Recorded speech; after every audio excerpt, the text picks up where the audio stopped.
Dear participants, I am Dr. Sylvester M. Tongu, a facilitator with Center for Innovation in Procurement, Environmental and Social Standard, Joseph Sawan Taka University, CPES-1. I will be facilitating in Module 6 of Environmental Standard of your Advanced Certificate course in Environmental Standard. Content of the Module 6 is as follows: solid waste management, wastewater management, and wastewater use in agriculture. The objectives of the course are as follows. By the end of the module, the participant will be able to define solid waste, justify the need for solid waste management, state the importance of waste management, state the major municipal solid waste management principle, explain concept of integrated sustainable waste management, provide examples of wastewater use in agriculture and irrigation, among other objectives. We'll be going according to sessions, and session 1 will be looking at wastewater, solid waste management. Waste refers to any material or substance that is discarded because it has it is no longer useful. It could be in terms of solid, liquid, gaseous, or a mixture of this type. And our focus is on solid waste.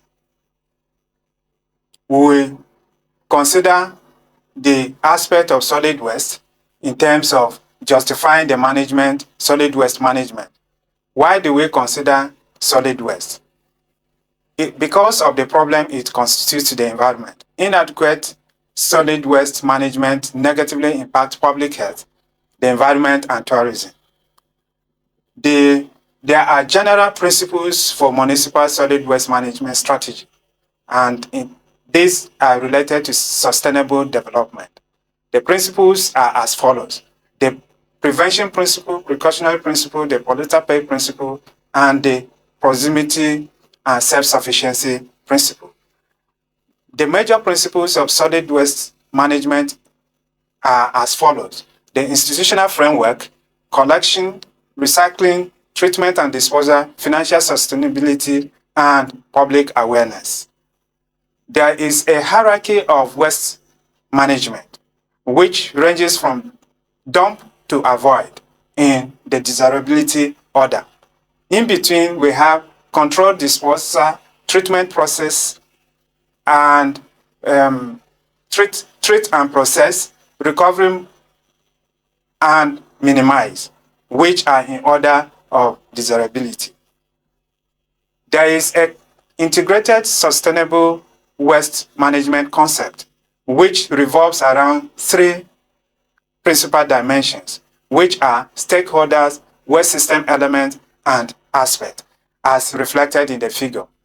The strategic integrated solid waste management plan is inclusive of this component: the overall vision and objectives, the action plan implementation, arrangement and dimension, decision-making milestones.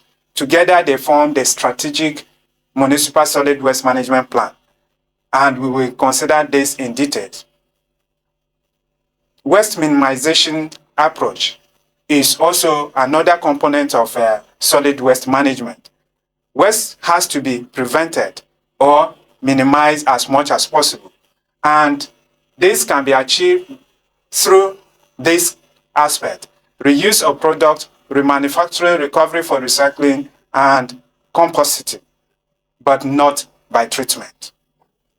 There is also a closed cycle management of substances, which indicates the relationship between the various components of handling prime material. Prime materials moves from extraction. By extraction, it moves to production, utilization of the product. Used product can now be regarded as waste, or that waste which comes from used product can be recycled and it goes back into production and the cycle continues. And by entering the recycling unit, the product which would have otherwise become a waste will be minimized. Benefits of recycling are there for us to consider, which include the savings of cost through the reduction of waste disposal, extension of lifetime of landfills through saving species, which could have accommodated the waste that would have been generated if recycling were not possible, conservation of natural resources, and also reduction of emission of greenhouse gases from the landfills. There are landfills, there are material recovery facilities that separate components of waste into different parts based on their type. And these facilities are used for the purpose of identifying components that can be recycled and also for those that can be discarded appropriately according to their types. Depending on the purpose, these facilities can sort the separate components of the waste material into recyclable organic materials and those that can be rejected. We'll be looking at the progressive development of waste management. Waste management was initially considered as an uncontrolled dumping as a way of discarding waste. It moved on to controlled dumping, engineered landfill, and sanitary landfill, which are considered as the most advanced way of handling solid waste. From open dump to sanitary landfills, we have now seen the advancement in the control of waste management, in the control of waste, and also the associated effects that are related with poor handling of waste. Dumps have different types of problems. Open dumps can bring out leachate, toxic gases, bad smell, dust and noises, smoke from burning of waste, and scattered waste by wind, greenhouse gases as well. There are samples of open dumps which can be seen as reflected in the slide there. We look at the next thing now, which is the content of a typical landfill design. It needs to have infrastructure, site assessment equipment, operation method, surface water management, leachate, operational plan, and environmental monitoring. These are basic components. And the schematic cross-section of modern landfill is shown in this slide, which has component parts numbered from 1 to 14 as indicated. Incineration is another way of handling solid waste, and this is the burning of solid waste under controlled condition to reduce weight and volume, and usually to produce energy. It is normally an effective waste to energy element in the integrated waste management plan. Long-term contracts have to be undertaken to generate sufficient waste that can serve incinerators. The energy content in the delivery of waste must be sufficient enough for this to be efficient. There must be market for the electricity that is generated and adequate access to the disposal and reuse facility for residual slag and ash that will be associated with incineration. There are advantages of incineration as follows. Pre-processing first is not required. It does not produce methane unlike landfills. It allows recovery of ferrous and non-ferrous metals in certain types of incinerators. There are limited risks associated with handling of waste. Disadvantages are also associated with incineration, but these do not overwhelm the advantages. There are high investment and operational costs and long time in between project initiation and actual startup.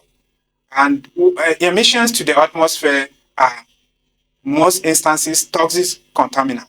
In the case of energy recovery, the efficiency of energy production is low compared to the case of oil or coal-fired power stations. There is a video there which, in the course of going through, you have to watch to have more details regarding solid waste management. We now move to the next session, which is session 2, which takes on wastewater management. Wastewater is a byproduct of many uses of water arising from domestic residences, commercial properties, industry, and agriculture, and can encompass a wide range of potential contaminants and concentration. The goal of wastewater management is to remove wastewater pollutants, protect the environment, and public health. Wastewater is common in urban and rural areas. The most urban areas with sewers first used a process called primary treatment, which was later upgraded to secondary treatment. Some areas where needed employed advanced and tertiary treatment. The solid waste. Solids have to be pumped out of the hull by tank truck to dispose of separately. They often go to municipal wastewater treatment plant and are reused as fertilizers in closely related land application programs. We will now look at safety tanks as presented there, their components, and how related to domestic environment. Next on the presentation to this, we'll be looking at wastewater sources. The sources of wastewater are classified into point source wastewater and non-point source wastewater. The point source wastewater is the one with no location or definite area from which it is obtained. And the non-point source are those ones that are of no specific location and can be collected, that can include runoff water from the drains, from agricultural areas, urban cities, and acidic water from mines. They are a collection of different sources of waste.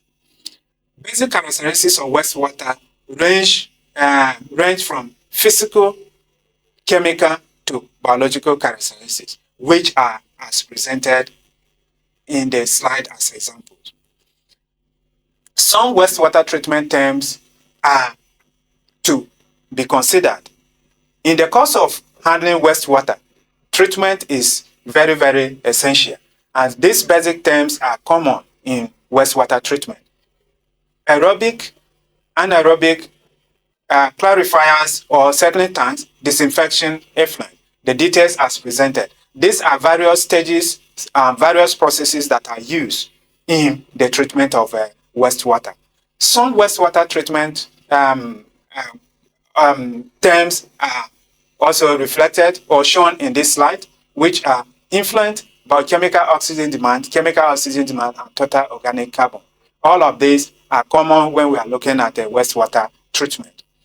Wastewater treatment involves 4 stages, which are preliminary, primary, secondary, and tertiary treatment stages. The preliminary stage of wastewater involves screening, which removes roots, rags, cans, and other large debris, and then the pressing or grinding of the debris into smaller particles, and the removal of grit. There's a figure there that shows the preliminary treatment of wastewater. We'll move on to the next, where we'll be able to see the primary wastewater treatment, which is the point at which there is a physical separation of solid and liquid. The wastewater passes through a grating that strains out the large particles. The remaining water is left to stand in a tank where smaller sediment called sludge settle to the bottom. The product of the primary wastewater treatment is now used for the secondary wastewater treatment. And now we look at the secondary wastewater treatment, which is also classified as the bacteria or the biological stage of water treatment. Here, the bacteria are involved in the breaking down of particles or components of wastewater into sludge that can settle at the bottom of the septic tank, which can now be separated and discarded. We'll now look at the tertiary wastewater treatment. Basically, for wastewater treatment at the level of secondary, the nitrate and phosphate nutrients are not removed, and there are also some heavy metals that cannot be removed at that stage, and these ones are taken care of at the tertiary level of wastewater treatment. The degree to which wastewater is treated depends on the intended use. Some level of treatment will require treatment just up to the secondary level, but where it is necessary, the tertiary level is employed, and then wastewater can be treated up to this level and disinfected to kill the germs that escaped at that level to make the water cleaner for appropriate applications. There is a flow chart of wastewater treatment plant there, which shows different sections comprising the basic 3 stages of water treatment: the primary, the secondary, and the tertiary. The preliminary stage is taken before this water gets into the wastewater treatment plant. And these are the sections. Now, there's a video there that concludes the part on the wastewater treatment. You remember from the beginning, there are 3 components of this presentation, module 6 that we have mentioned, and then we have gone through the second one. We'll now move into the third one, which is wastewater reuse in agriculture and irrigation, which will be considered under this section 3. The use of wastewater for crop irrigation, especially in arid and seasonally arid areas of both industrialized and developing countries, has continued to increase for several reasons, which include the scarcity of water for irrigation, that the growing recognition of the fact that water can be used with less health implications, the high cost of artificial fertilizer, and the demonstration of the less risks to soil damage or minimal if necessary precautions are taken. Now on to examples of wastewater in agriculture and irrigation. Major areas of interest include the irrigation of orchards and vineyards, further fiber. Then in aquaculture, the cultivation of fish or aquatic plants for human consumption, animal feed, and fish feed as well. The watering of green species in the urban landscaping is also an important example of the use of wastewater. Various other uses of wastewater are also there, which should also be noted. And we have this as coming from municipal wastewater and also industrial wastewater. You can see the interrelationship in the figure that is presented. We'll look at the major aspect of wastewater reuse. There are component aspects of wastewater reuse that should be considered, which include the environmental control. Crops can take up nutrients from the irrigation wastewater and thereby reduce the groundwater contamination, which is an aspect that is ordinarily considered as a concern for wastewater use. But if looked at in this way, there is also a balance in the crops that are irrigated with wastewater. They also contribute in the reduction of contaminants in the environment for lesser distribution to underground water. The use of wastewater for irrigation in areas where utilization of groundwater is causing problems, such as saltwater intrusion in coastal areas, might also result in further environmental benefit. We look at the chemical pollutants. Yes, there are concerns about chemical pollution resulting from wastewater irrigation. A possible long-term problem with wastewater irrigation is the toxic material or salinity may build up in the soil that will eventually be taken up by plants to a concentration that will be toxic to human. That is also an aspect that should be considered when wastewater reuse is considered. There is an economic aspect. The economic aspect is in terms of whether the cost of the project for the treatment of wastewater for reuse is affordable. The benefit of wastewater reuse include the value of the agricultural crops that are obtained and the fish that are produced as a result of wastewater irrigation. The irrigation of crops by wastewater, the employment that is provided, the saving of cost on commercial fertilizers, and most other ones. We will now look at the next aspect, which is institutional aspect. A single agency should run a scheme for wastewater reuse. Whenever it is not possible, local arrangements are made for interagency coordination. The relevant agency or agencies have to acquire the sufficient capacity for monitoring wastewater quality, and health protection measures adapted should be monitored. Then there is also a sociocultural aspect of wastewater reuse. Important sociocultural and religious factors may affect the feasibility and accessibility of schemes for wastewater reuse. For example, in some Asian countries, the use of raw extractor in agriculture is deeply rooted and widely accepted. But in Islamic countries, wastewater may be used for irrigation provided that the impurities present in the raw wastewater are removed. But in some places, without treatment, this will be allowed. These are cultural perspectives that are also to be considered when using wastewater for irrigation and in agriculture. Now, in agriculture, wastewater for irrigation is growing, as I mentioned earlier on. There are percentages or figures reflecting the use of wastewater across the world. And we will look at other aspects as well. Now, looking at wastewater in reuse in green space irrigation, it is widely used for irrigation of urban green spaces such as golf courses and gardens. Care has to be taken, however, so that there is no health risk associated with the contact of people with the contaminated grass and bushes, trees, and other items that are irrigated or are in touch with wastewater. And that is where aspect of treating the wastewater sufficiently enough before use is also encouraged. Wastewater in aquaculture is also indicated by the figures as presented, but the quality of water requires that the ambient bacterial indicator concentration can normally be achieved in wastewater for the purpose of this, to avoid the contamination of the fish that will be produced as a result of wastewater. Now we look at another component of the presentation, which is the health aspect of wastewater reuse. Crop irrigation with untreated wastewater causes significant excess infection with intestinal nematode in both consumers and farm workers, especially if they work barefoot in the field. Crop irrigation with treated wastewater does not lead to this situation because most of the contaminants are eliminated. We have cholera and probably typhoid can be effectively transmitted by irrigation of vegetables with untreated wastewater.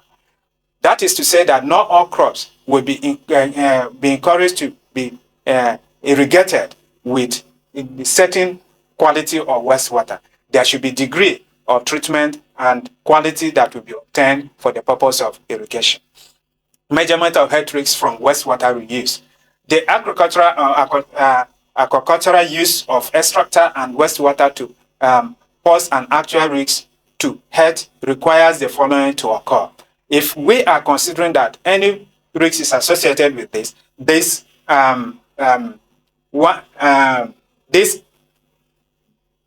processes or these possibilities have to occur for that risk to be considered potential. Either an effective dose of an excreted pathogen reaches the feed or pond, or the pathogen multiplies in the feed or pond to form an infective dose. That is A. The B, if the effective dose reaches human host. The C, the host becomes infected. D, the infection causes disease or further transmission. The risk remains potential, not actual, if only A to C are achieved or have occurred, but not the D. The D, when the D occurs, then it is an actual risk, no more a potential risk. Even at the level of actual risk, the agricultural or aquacultural use of extractor or wastewater will be of public health importance only if it causes measurable excess incidence or prevalence of diseases or disease intensity of infection. There's also a video here that you watch to see a summary of this session 3, which talks about wastewater reuse in agriculture. I wish to acknowledge the World Bank team, particularly Dr. Majed Ahmed and Dr. Sharif Arif, who led the training of trainers workshop, from which materials for this course we are largely taking. Thank you.